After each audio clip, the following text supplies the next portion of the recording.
Dear students, welcome back to our LC classes. आज हम लोग इंग्लिश ग्रामर के नाउन चैप्टर से एक छोटा सा टॉपिक पर्सन के बारे में पढ़ेंगे। तो पर्सन का मतलब होता है क्या? पर्सन का मतलब होता है व्यक्ति। बट यहाँ पर्सन का मतलब व्यक्ति नहीं होता है। वो पर्सन जो व्यक्ति होता है वो वोकैब चला गया, लेकिन यहाँ जो पर्सन होगा, पर्सन का मतलब होता है जो व्यक्ति बोलता है। एक वो हुआ क्या? First person. यानी जो व्यक्ति सुनता है, यानी वो हुआ आपका सेकंड पर्सन। लेकिन यहाँ आप समझो पहले, जो बोलेगा वो तो कुछ व्यक्ति ही होगा, यानी वो लिविंग भी हो सकता है और वो नॉन लिविंग भी हो सकता है। क्योंकि जो बोलता है वो लिविंग ही होगा। जो सुनता है, कौन सुनता है? यानी सुनने वाला भी क्या होता है? लिविंग ही होगा। वो आपका सेकेंड पर्सन। और थर्ड पर्सन जो होगा वो लिविंग भी हो सकता है और नॉन लिविंग भी हो सकता है। यानी थर्ड पर्सन वो होता है जिसके बारे में बोला जाता है। यानी पर्सन तीन तरह का हुआ। यानी फर्स्ट पर्सन जो बोलता है, यानी स्पीकर। सेकेंड पर्सन जो सुनता है, यानी लिसनर। और जो थर्ड पर्सन है वो जिसके बारे में बात किया जाता है, यानी वो थर्ड पर्सन। तो फर्स्ट पर्सन जो है वो एक भी हो सकता है और एक से ज्यादा भी हो सकता है। यानी सिंगुलर भी हो सकता है, प्लुरल भी हो सकता है। सिंगुलर क्या है? आई। प्लुरल क्या है? वी। सेकेंड पर्सन का सिंगुलर क्या है? यू। और प्लुरल क्या है? यू। थर्ड पर्सन का है सिंगुलर ही, सी, इट और नेम। और इसका प्लुरल क्या होता है? दे। तो हम लोग देखें कि फर्स्ट पर्सन का जो सिंगुलर प्लुरल है वो सिंगुलर जो है आई और प्लुरल वी। इस तरह सेकेंड पर्सन का भी you, singular plural you. Third person का सिंगुलर ही और ही, सी, इट, नेम और प्लुरल हुआ दे। ये हम लोग पहले से पता है। लेकिन थर्ड पर्सन में देखिए जो नेम, वो जो नेम जो है वो आपका मतलब दुनिया का किसी भी नाम को, यानी नाउन, नाम का मतलब होता है नाउन। तो ये जो नाउन है, ये जो नाउन है, इसका जो जन्म है वो हमेशा क्या होगा? सिंगुलर से हो। जैसे राम, पेन, ये बॉय, ये तीनों क्या है? ये सिंगुलर है। जब सिंगुलर को हम लोग इसे प्लुरल बनाते हैं तो इसमें क्या करते हैं? एस जोड़ते हैं या एस जोड़ते हैं, और या मतलब noun and noun plus and देखे थे नाउन, यानी नाउन एंड नाउन देके हम लोग क्या करते हैं? इसे प्लुरल बनाते हैं। यानी नाउन जो होता है वो हमेशा उसका जन्म सिंगुलर से होता है। और इसे प्लुरल बनाने के लिए हम लोग क्या करते हैं? एस या एस या नाउन एंड नाउन जोड़ के हम लोग इसे प्लुरल बनाते हैं। ये तो हम लोगों को क्या हुआ? प्लुरल हुआ। लेकिन भाग, ये हमको बहुत जरूरी है समझना। नाउन एंड भाग का अगर फंडामेंटल हम लोग समझ गए ना, यानी काम समाप्त। यानी भाग जो होता है, ये भाग का जन्म ही, इससे पहले वाला वीडियो में हम लोग देखे थे, हम बोले भी थे कि भाग का जन्म ही हमेशा क्या होता है? प्लुरल। यानी जैसे गो, रीड और ईट, ये प्लुरल है। और इसे जब हम लोग प्लुरल को हम लोग जब सिंगुलर बनाते हैं तो इसका उल्टा, यानी हम लोग इसमें एस या एस जोड़ के हम लोग क्या बनाते हैं? सिंगुलर। अब हम लोग क्या देखें कि नाउन जो है वो जन्म से ही सिंगुलर है, और सिंगुलर को हम लोग प्लुरल बनाने के लिए एस या एस या नाउन एंड नाउन मिला के हम लोग प्लुरल बनाते हैं। लेकिन इसका जो भाग है, नाउन और भाग, ये इंपॉर्टेंट पार्ट्स है, समझना बहुत जरूरी है। ये भाग जो है, भाग हमेशा यानी एलवेज वो जन्म से ही वो प्लुरल है, जैसे गो, रीड और इट। और इसे सिंगुलर बनाने के लिए एस या एस जोड़ते हैं हम लोग। तो हम लोग पहले से कॉन्सेप्ट पता है, हम लोग इससे पहले वाला वीडियो में फिर से एक बार देखे थे कि अगर सब्जेक्ट जो होता है, ये कॉन्सेप्ट बहुत इंपॉर्टेंट है। सब्जेक्ट अगर, ये बहुत इंपॉर्टेंट कॉन्सेप्ट है, पहले कॉन्सेप्ट को समझना बहुत जरूरी है। अगर सब्जेक्ट सिंगुलर होता है तो भाव जो लगता है, वो जो भाव भी क्या होता है, वो सिंगुलर होता है। दूसरा कॉन्सेप्ट क्या है, अगर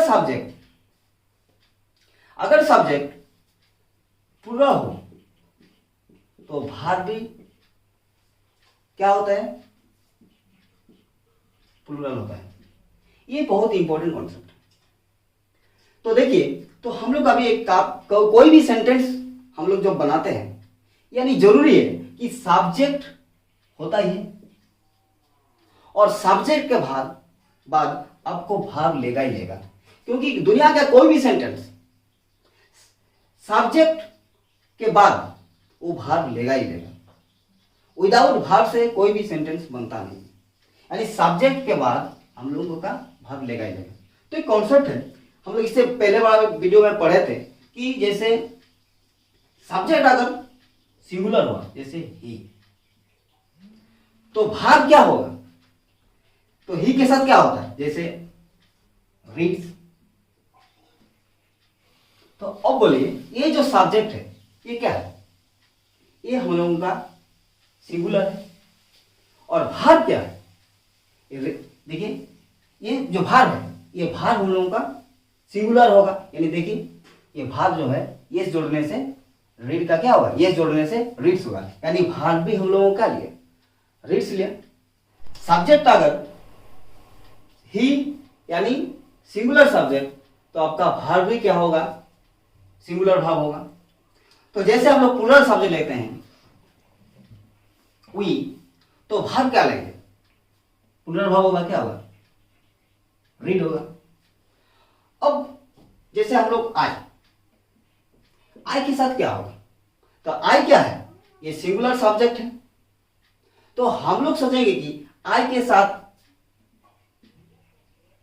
रीड्स क्यों नहीं हुआ, क्या आई के साथ रीड्स होगा, क्यों, आई तो सिंगुलर है, तो आई सिंगुलर जो है, तो सिंगुलर सब्जेक्ट के साथ सिंगुलर भाव होगा। लेकिन नहीं, ऐसा नहीं होता है, क्योंकि आई जो है, आई का हम लोग यूज, आई जो है इसका यूज, आई सिंगुलर है, लेकिन इसका यूज जो होगा, ये इसका यूज क्या होगा, प्लुरल के रूप में होगा, क्या, प्लुरल भाव, यानी प्लुरल के रूप में होगा, यानी प्लुरल सब्जेक्ट जैसे ही हुआ, इसके साथ भी भाव जो होगा वो भी आपका प्लुरल होगा। यानी आई जो है, ये आई नेचर में सिंगुलर है, लेकिन यूज में इसका प्लुरल होगा। आई नेचर यानी प्रकृति में आप सिंगुलर है, आई जो है, आई प्रकृति में सिंगुलर है, लेकिन इसका जो यूज होगा वो यूज हमेशा प्लुरल होगा। एक्सेप्ट पास्ट टेंस, यानी पास्ट में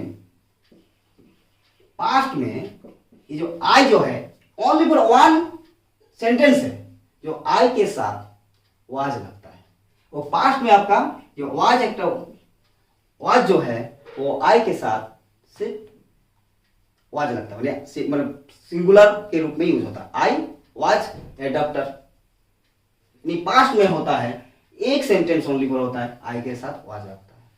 यानी हम लोगों को ये पता चला कि आई जो है वो आई के साथ क्या होगा, आई रीड्स नहीं होगा, आई रीड होगा, क्योंकि सिंगुलर होने के बावजूद ये यूज में ये प्लुरल है, और इसीलिए ये जो भाव जो होगा ये प्लुरल भाव भी होगा। यानी आई जो है प्लुरल के रूप में यूज होगा और इसका भाव भी प्लुरल लेगा। एक्सपेक्ट पास्ट एक ऐसा पास्ट टेंस में आई के साथ वाज लगता है। इसी तरह यू भी, यू का जो यूज है, यू तो एलओएस यू क्या है, तो यूज हमेशा इसका प्लुरल के रूप में होगा, क्योंकि इसका यू जो है ये प्लुरल है और इसका भार्ब भी क्या लेंगे, प्लुरल ही लेंगे, क्योंकि यूज के साथ, यू के साथ हम लोग कभी यू इज ए डॉक्टर हम लोग नहीं बोल सकते, क्योंकि यू जो है और यू हमेशा प्लुरल है, क्योंकि यू के साथ आर लगता है। क्लियर? हमें ये पता है, जैसे सिंगुलर ही, सी, इट, ये जितना सारा सिंगुलर है ये थर्ड पर्सन है। ये जो थर्ड पर्सन है आप लोगों का, इसके ये क्या है, ये सिंगुलर सब्जेक्ट है, सिंगुलर सब्जेक्ट है, यानी ये जो सब्जेक्ट है ये आपका सिंगुलर है, तो इसके साथ भाग क्या लेंगे और सिंगुलर लेंगे। और आपका ये दे के साथ ये क्या है, प्लुरल है, इसके साथ प्लुरल सब्जेक्ट है, सब्जेक्ट जो है ये प्लुरल है, यानी ये भाव जो होगा ये भी प्लुरल होगा। क्लियर? डियर स्टूडेंट्स, पर्सन का कुछ इंपॉर्टेंट नोट्स है जो आप लोगों को जानना बहुत जरूरी है। तो नोट्स का पहला, I, we, you and they plural होता है, बाकी सारे सब्जेक्ट क्या होगा, सिंगुलर होगा। यानी आई, वी, यू एंड दे ये प्लुरल है, बाकी सारे सब्जेक्ट क्या होगा, सिंगुलर होगा। दूसरा, आई, वी, यू को छोड़कर सारे सब्जेक्ट थर्ड पर्सन होता है। आई, वी, यू को छोड़कर सारे सब्जेक्ट थर्ड पर्सन होता है। तीसरा, आई, वी, यू को छोड़कर सब थर्ड पर्सन है और वो सब सिंगुलर होता है, एक्सेप्ट दे, मतलब दे को छोड़कर सभी सिंगुलर होता है। तो कॉन्सेप्ट क्या है, आप सभी को पता है कि अगर सब्जेक्ट क्या होगा, सिंगुलर है, अगर सब्जेक्ट सिंगुलर है यानी भार्ब भी क्या होगा, सिंगुलर होगा। अगर सब्जेक्ट प्लुरल है तो भार्ब भी प्लुरल होगा, चाहे सब्जेक्ट कोई भी, और जैसे हम लोग कोई भी नेमिंग वर्ड, जैसे नाउन, अगर नाउन भी अगर सब्जेक्ट होगा और वो अगर सब्जेक्ट क्या है, नाउन अगर प्लुरल है तो भार्ब भी क्या लेंगे, प्लुरल लेंगे। और अगर नाउन सिंगुलर है उसके साथ जो भार्ब लगेंगे वो भी सिंगुलर होगा। ऐसा है कि आप सभी लोग ये छोटा सा कॉन्सेप्ट जो हम समझाए आप लोग सभी लोग समझ चुके होंगे। तो आज के लिए यहाँ तक, that's all for today. Thank you so much.